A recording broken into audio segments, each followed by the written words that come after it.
sama tuh si ganteng. Aku lagi bernegosiasi untuk dapat anak dari dia. Makanya aku harus tidur dulu di pahanya. Kita zina sama pelacur. Gini,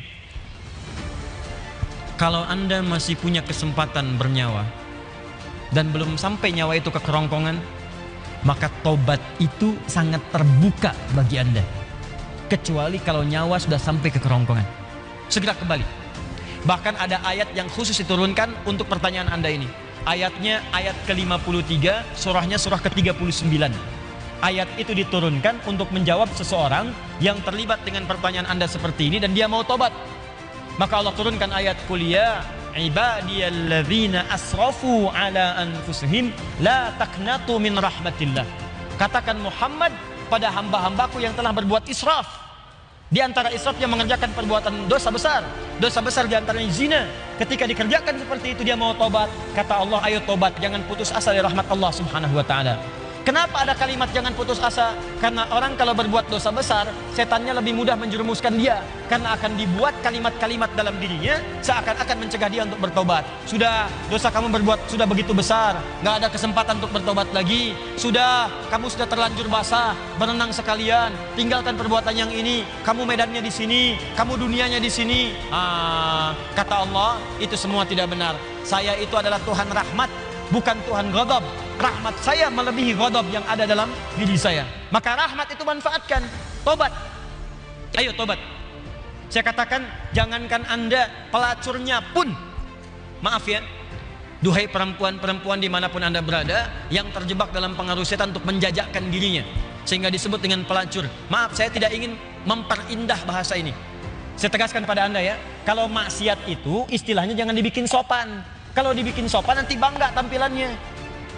Maaf, koruptor maling. Ketika dibuat koruptor, dipakein jaket kuning, cuman pakai jaket, masya Allah, enak banget senyum-senyum bawa tas.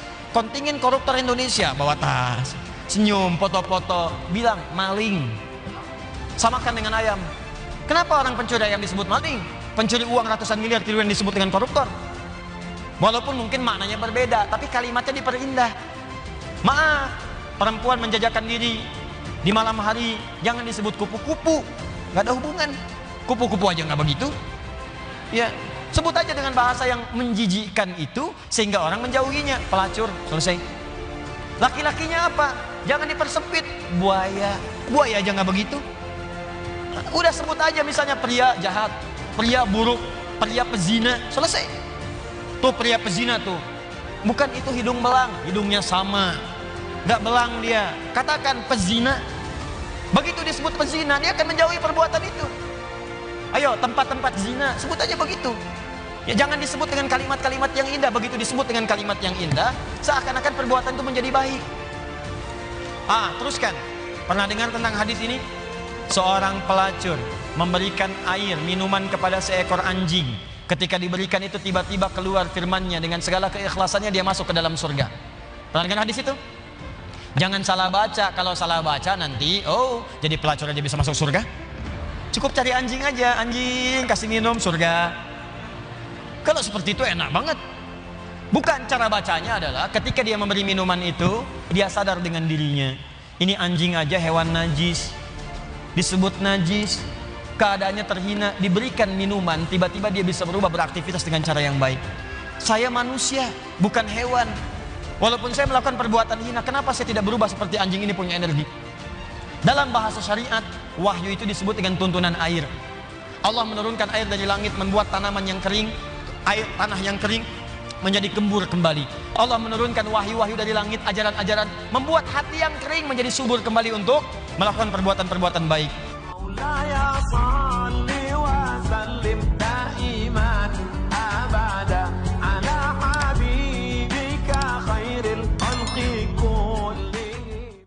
Di Kita Mirzadi, terang-terangan ngaku pernah tidur seranjang bareng Dimas Beck tanpa pakaian dalam, untung masih bisa nahan. Kehidupan asmara di Kita Mirzadi tak pernah luput dari perhatian publik. Ibu 3 anak itu seringkali dikabarkan menjalin hubungan dengan sejumlah pria. Sebut saja adalah salah satunya Dimas Beck. Nikita Mirzani secara terang-terangan mengaku pernah tidur bareng dengan Dimas Beck di satu kamar. Gegara itu, Nikita Mirzani mengaku hampir khilaf. Pasalnya, Nikita menyebut perlakuan Dimas Beck kepada dirinya sukses bikin terbawa perasaan alias baper. Belum jadi apa-apa aja saja tidur dipeluk, dikelodi, disayang-sayang. Untung ia masih bisa menahan. Kalau enggak, semalam sudah terjadi. Ungkap Nikita Mirzani di kanal YouTube. Momen itu terjadi saat keduanya sedang menjalani proyek bareng. Saat syuting, keduanya pun beristirahat di kasur yang sama. Janda 3 anak itu mengatakan di momen tersebut dirinya dan Dimas Beck sama-sama tidak menggedakan pakaian dalam. Seperti diketahui, hubungan Nikita Mirzani dan Dimas Beck memang cukup dekat. Namun begitu, mereka hanya sebatas Nikita Mirzani terang-terangan ngaku pernah tidur seranjang bareng Dimas Beck tanpa pakaian dalam. Untung masih bisa nahan. Kehidupan asmara Nikita Mirzani tak pernah luput dari perhatian publik. Ibu 3 anak itu seringkali dikabarkan menjalin hubungan dengan sejumlah pria. Sebut saja adalah salah satunya Dimas Beck. Nikita Mirzani secara terang-terangan mengaku pernah tidur bareng dengan Dimas Beck di satu kamar. Gegara itu, Nikita Mirzani mengaku hampir khilaf. Pasalnya, Nikita menyebut perlakuan Dimas Beck kepada dirinya sukses bikin terbawa perasaan alias baper. Belum jadi apa-apa aja saja tidur dipeluk, dikelodi, disayang-sayang. Untung ia masih bisa menahan. Kalau enggak, semalam sudah terjadi. Ungkap Nikita Mirzani di kanal YouTube. Momen itu terjadi saat keduanya sedang menjalani proyek bareng. Saat syuting, keduanya pun beristirahat di kasur yang sama. Janda 3 anak itu mengatakan di momen tersebut dirinya dan Dimas Beck sama-sama tidak menggedakan pakaian dalam. Seperti diketahui, hubungan Nikita Mirzani dan Dimas Beck memang cukup dekat. Namun begitu, mereka hanya sebatas berteman. Nikita Mirzani terang-terangan ngaku pernah tidur seranjang bareng Dimas Beck tanpa pakaian dalam. Untung masih bisa nahan. Kehidupan asmara Nikita Mirzani tak pernah luput dari perhatian publik. Ibu 3 anak itu seringkali dikabarkan menjalin hubungan dengan sejumlah pria. Sebut saja adalah salah satunya Dimas Beck. Nikita Mirzani secara terang-terangan mengaku pernah tidur bareng dengan Dimas Beck di satu kamar. Gegara itu, Nikita Mirzani mengaku hampir khilaf. Pasalnya, Nikita menyebut perlakuan Dimas Beck kepada dirinya sukses bikin terbawa perasaan alias baper. Belum jadi apa-apa aja saja tidur dipeluk, dikelodi, disayang-sayang. Untung ia masih bisa menahan. Kalau enggak, semalam sudah terjadi. Ungkap Nikita Mirzani di kanal YouTube. Momen itu terjadi saat keduanya sedang menjalani proyek bareng. Saat syuting, keduanya pun beristirahat di kasur yang sama. Janda 3 anak itu mengatakan di momen tersebut dirinya dan Dimas Beck sama-sama tidak menggedakan pakaian dalam. Seperti diketahui, hubungan Nikita Mirzani dan Dimas Beck memang cukup dekat. Namun begitu, mereka hanya sebatas berteman.